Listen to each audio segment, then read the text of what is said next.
Hello అండి, అందరికీ నమస్కారం. వెల్కమ్ టు ఆది హోమ్ డైరీస్.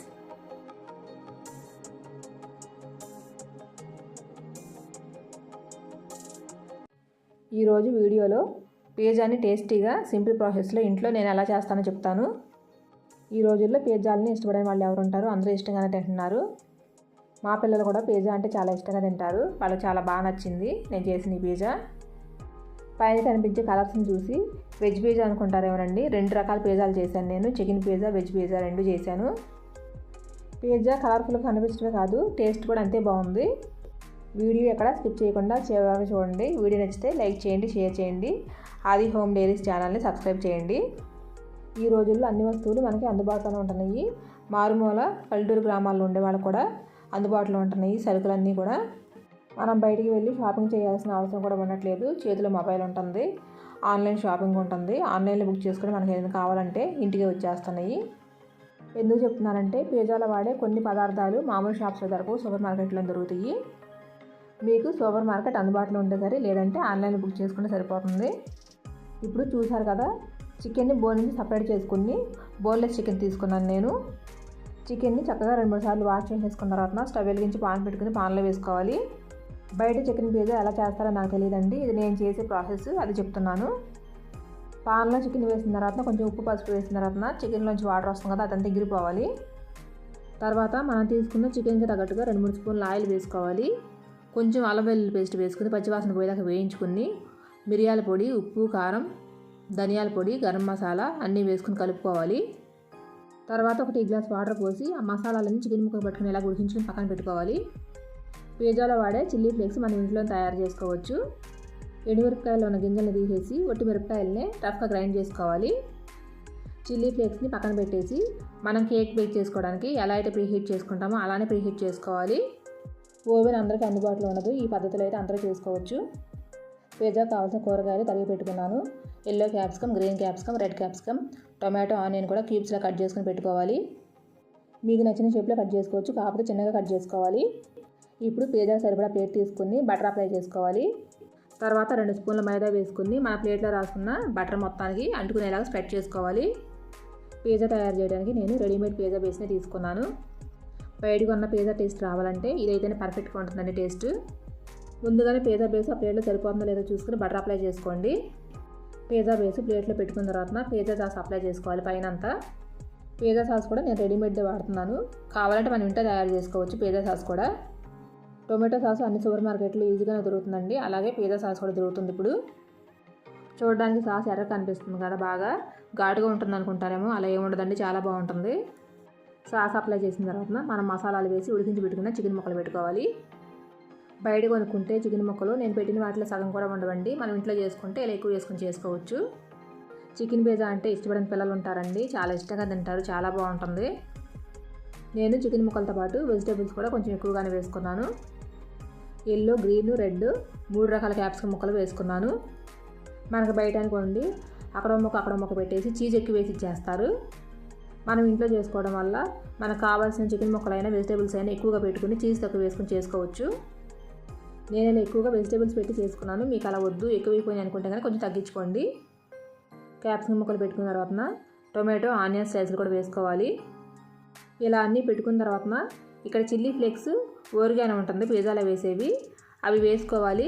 నేను చికెన్లో అన్ని మసాలాలు వేసాను కాబట్టి అవి వేయట్లేదు ఇక్కడ. నేనైతే లాస్ట్లో బేక్ చేసేటప్పుడు వేసాను. ఘాటు ఎక్కువైనా పర్లేదు, తింటామనుకుంటే ఇక్కడ కూడా వేసుకోండి. ఇప్పుడు పిజ్జాలో వేసుకున్న చీజ్ తురుముకోవాలి. మీకు కావాల్సినంత తురుముకోండి. ఒకచోట వండించి తురుముకోవద్దు, మొత్తం పిజ్జా మొత్తం పడేలాగా తురుముకోవాలి. చూస్తున్నారు కదా, చీజ్ మొత్తాన్ని ఇలా తురుముకున్న తర్వాత మళ్ళీ పిజ్జా సాస్ వేసుకోవాలి. కావాల్సిన కూరగాయ ముక్కలు పెట్టుకుని మళ్ళీ చీజ్ తురుముకోవాలి. పిజ్జాలో ఉండే క్యాప్సికమ్ ముక్కలు పిల్లలు పక్కన పెట్టండి, చీజ్ అంటుకుని ఉంటుంది కాబట్టి తినేస్తారు ఇష్టంగా. ఇలాంటివి రెగ్యులర్గా తింటారు కదండి, ఎప్పుడైనా ఒకసారి తింటారు. ఎక్కువగా వాడినంత వరకు చీజ్ కూడా మన హెల్త్కి మంచిదేనండి. బయట పిజ్జాలు అనుకోండి పిజ్జా మొత్తం చీజే కనపడుతుంది.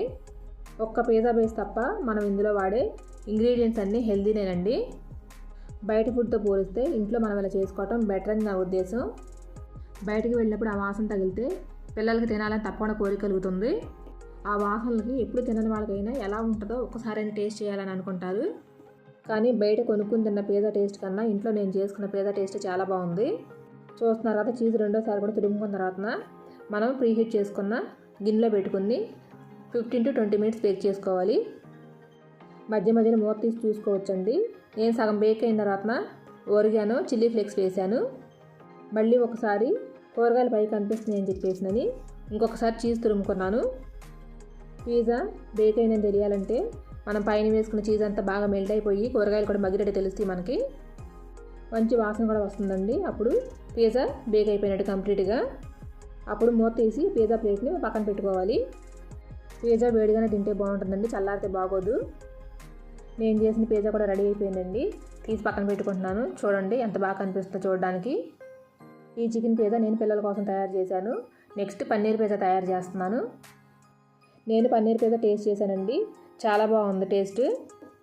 పన్నీర్ పిజ్జాని టేస్ట్ అంతలా ఉంటే నాన్ వెజ్ తినే వాళ్ళకి చికెన్ పిజ్జా ఇంకా టేస్టీగా ఉంటుంది. ఇలాంటి రెసిపీస్ ఇంట్లో మన పిల్లలకు చేసి పెడితే పిల్లలకు పండగేనండి.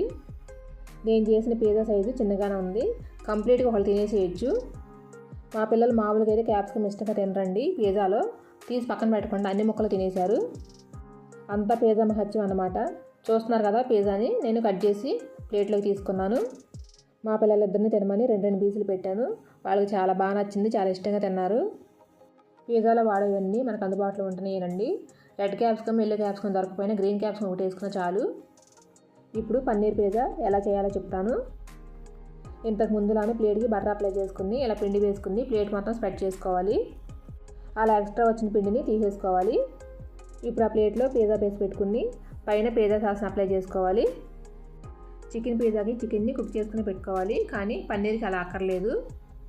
పన్నీర్ మనకి ప్యాకింగ్లో వస్తుంది కదా, ప్యాకింగ్ నుంచి బయటికి తీసిన తర్వాత వేడి నీళ్ళలో వేసి 2 నిమిషాలు అలా వండించి మళ్ళీ మంచినీళ్ళతో కడిగేసేసుకుని ఇలా క్యూబ్లాగా కట్ చేసుకోవాలి. పన్నీర్లో ఉండే పాల వాసన అంత పోతుందండి అలా చేయటం వల్ల. పన్నీర్ కూడా చికెన్ లాగా మసాలాలు పట్టించి చేసుకుంటామంటే అలానే చేసుకోవచ్చు, కానీ అలా చేయటం వల్ల పన్నీర్ హార్డ్ అయిపోతుంది. ఇలా చేసి చూడండి, పన్నీర్ కూడా చాలా బాగుంటుంది. ఇక్కడ పన్నీర్లో మసాలాలు ఏమి లేవు కాబట్టి నేను ఇక్కడ చిల్లీ ఫ్లేక్స్, కొంచెం సాల్ట్, ఓరిగానో వేస్తున్నాను. అవి వేసుకున్న తర్వాత మనకు కావాల్సినంత చీజ్ తురుముకోవాలి. మళ్ళీ సేమ్ ప్రాసెస్లో పిజ్జా సాస్ వేసుకుని కావాల్సిన కూరగాయలు పెట్టుకుని ఓరిగానో చిల్లీ ఫ్లేక్స్ వేసుకుని చీజ్ తురుముకోవాలి.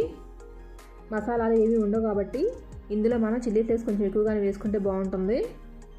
నేను ఓరిగానో చిల్లీ ఫ్లేక్స్ 3 సార్లుగా వేసాను. అలా ఉంటేనే బాగుంటుంది టేస్ట్, లేదని చప్పగా ఉంటుంది. కారం తక్కువగా తినేవాళ్ళకైతే 2 సార్లు వేసుకుని సరిపోతుంది. నాలాగా కారం ఎక్కువ తినేవాళ్ళైతే ఇంకోసారి ఎక్స్ట్రా వేసుకోండి. ఈ పిజ్జా కూడా 15 to 20 minutes బేక్ చేసుకుని సరిపోతుంది.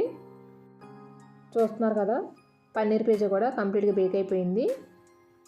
వేసుకున్న చీజ్ మొత్తం చక్కగా మెల్ట్ అయిపోయి క్యాప్సికమ్ ముక్కలు కూడా మగ్గిపోయినాయి. పిజ్జా రెడీ అయిపోయింది అనుకున్న తర్వాత మనం స్టవ్ ఆఫ్ చేసి ఆ గిన్నెలో వండించకూడదండి, ప్లేటు తీసి పక్కన పెట్టుకోవాలి. అలా కాకుండా అందులో వండించామనుకోండి పిజ్జా బేస్ గట్టిపడిపోతుంది. క్యాప్సికమ్ ముక్కలు కూడా ఎక్కువగా మగ్గిపోయి మెత్తబడిపోతాయి, బాగుండవు అంత తినడానికి. చూస్తున్నారు కదా, నా దగ్గర పిజ్జా కట్ చేసి కట్టలేదు, అందుకే చాకుతో కట్ చేసుకుంటున్నాను. పిజ్జా కట్టర్ అనుకోండి, పైన కూరగాయ ముక్కలు ఉంటాయి కాబట్టి కట్ అవుతుంది. ఎలా కట్ చేసుకున్నా ఇంట్లో తినేది మనమే కాబట్టి టేస్ట్ బాగుండాలి. నేను చేసిన 2 పిజ్జాలు టేస్ట్ అయితే చాలా బాగున్నాయి. అందరూ తప్పకుండా ట్రై చేయండి.